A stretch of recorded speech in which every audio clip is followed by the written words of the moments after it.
anong solusyon na pwedeng hanapin ngayon pagdating sa problema ngayon? Well, it's better for the President to resign. Wala na po mangyayari. Wala na po kayong lusot dito.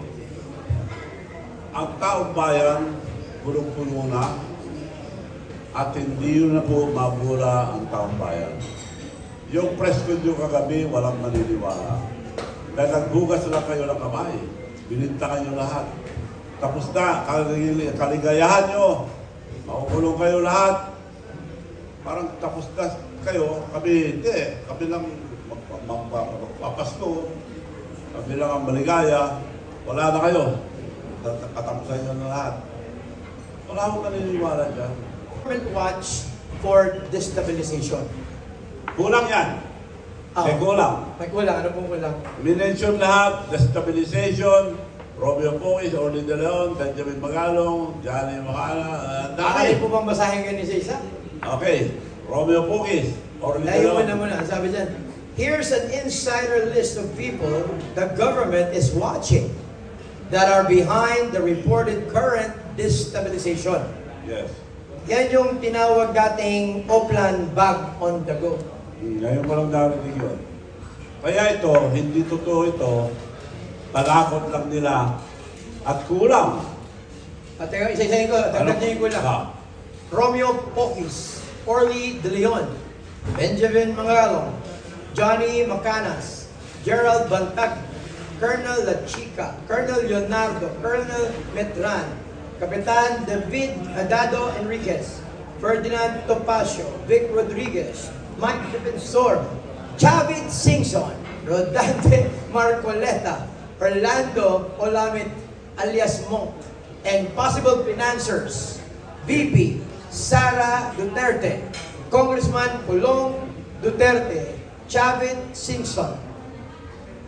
Sinong kulang? As far as destabilization is concerned, itong sinasabi nila, may kulang na isang tao rito. Alam niyo kung sino? Sino po? President Marcos. Destabilization eh. Nagkakagulo natin bansa dahil sa kanya eh. Tama naman. Di ba? Kulang to. Kaya to, kalukuhan ito. Panakot nila sa tao. At inulit lang ni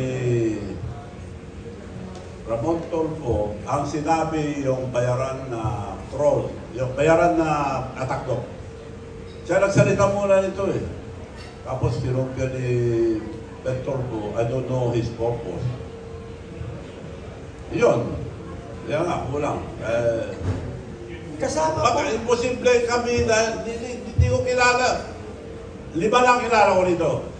Romeo Poquis, Benjamin Magalong, nakita lang kami minsan o dalawa sa mga okasyon. Ferdinand Topacio, minsan lang. Vic Rodriguez, hindi ko na nakita mula nung umpisa nung pagtagal sa kanya. Hindi pa si Robo po, tinanggal na. Mike Defensor, nung huling tumakbong mayor sa... When we were with BBM sa kanya sa Quezon City, Mike Defensor, 2022. Yun lang, wala na, hindi kami nakita. So, Vice President Sara, hindi ko nakikita. Financer eh. So, isa ka sa financer ko na dyan. Kung Pulong Duterte, hindi ko pinakita pa eh. Ang Doneta, lahat po ng mga puntos doon at baka magkaroon daw po ng possible entry sa Malacanang pagka nagkagulo.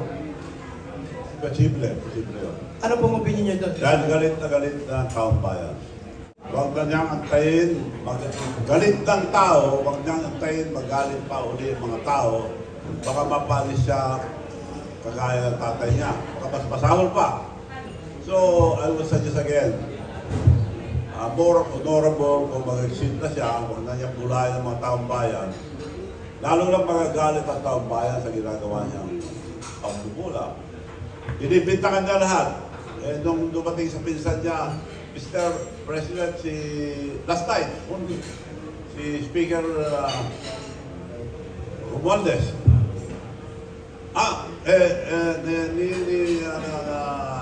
Migran na utal.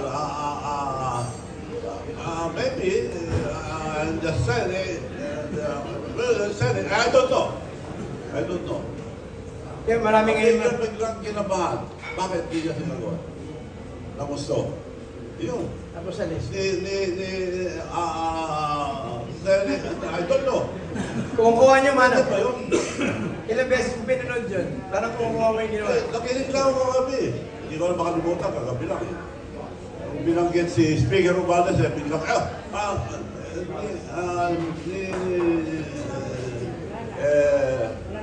Senate, maybe din siya. I don't know.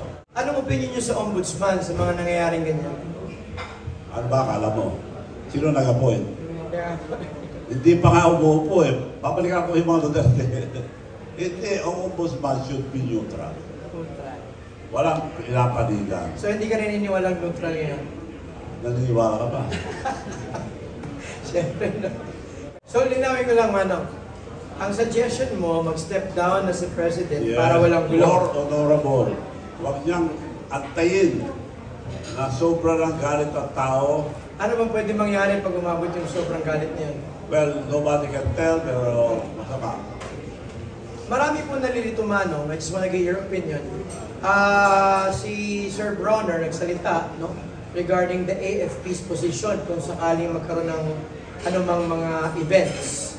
So ngayon may takot ng mga mamamayan ngayon na there will be another martial law. Sa tingin nyo, magkakaroon tayo ng martial law again? Depende kung sino mag-declare. Kung si Presidente mag-declare, eh baka mag-aya siya sa Korea. Nag-declare martial law, tanggal kagad. Puro mali-mali na, nalilino na sila. Yun sinasabi ko ngayon, totoo lahat yun. At tukuyin nila para maniwala ang tao, saan na napunta yung nanakaw na pera? Saan na napunta yung mga mastermind? Ibibintang niya sa mga congressman, ibibintang niya sa mga senador, patatanggap pa daw senador. Kasalanan lang yan, kasalanan lang yan. Halos ibintang na lahat. Pati bagyo, binibintang ito eh. Pati private change. Ano pa bang pruweba ang hinihintay nila? Yan ang tinatanong ng marami. Pinakitaan na ng pera, may umamit na. Kung, yung mga gusto mag-witness, kinukulong eh. At nawawala nila. Kinukulong eh. Natakot. Paano sila magsabi ng totoo? Nagsara na. Nung kinulong nila si Tiskaya, sinarado na dahil Para wala nang makausap. bubuksan daw. Kung bubuksan, pakiusap ko, Speaker Martin Romualdez ang magsalita para tingnan natin kung ano sasabihin niya. Marami nakapansin, biglang nawala nga po si former, Sa tingin nyo, anong dapat niya gawin? Harapin niya? Magagawa niya bang harapin? Harapin niya ang tao bayan. Yung Pumunta sa rally, explain niya. Pero yung takot nila na mabaril sila, ma-assassinate sila, is that valid reason? No, ako, dami lang palakot sa akin eh. Pakulong daw ako, pinahila ng plunder, lahat. No, ulitin ko ulit. Pakulong niyo ako, papatay niyo ako, okay lang. Pero tatlo dadanan niyo. Mataong bayan, mananagot kayo dyan kung ako papatay niyo. Ang mga Ilocano na matitino. Juan Manong. Ang Diyos, hindi sila makakalusot. Ang ating Panginoon Diyos, hindi sila makalusot dyan.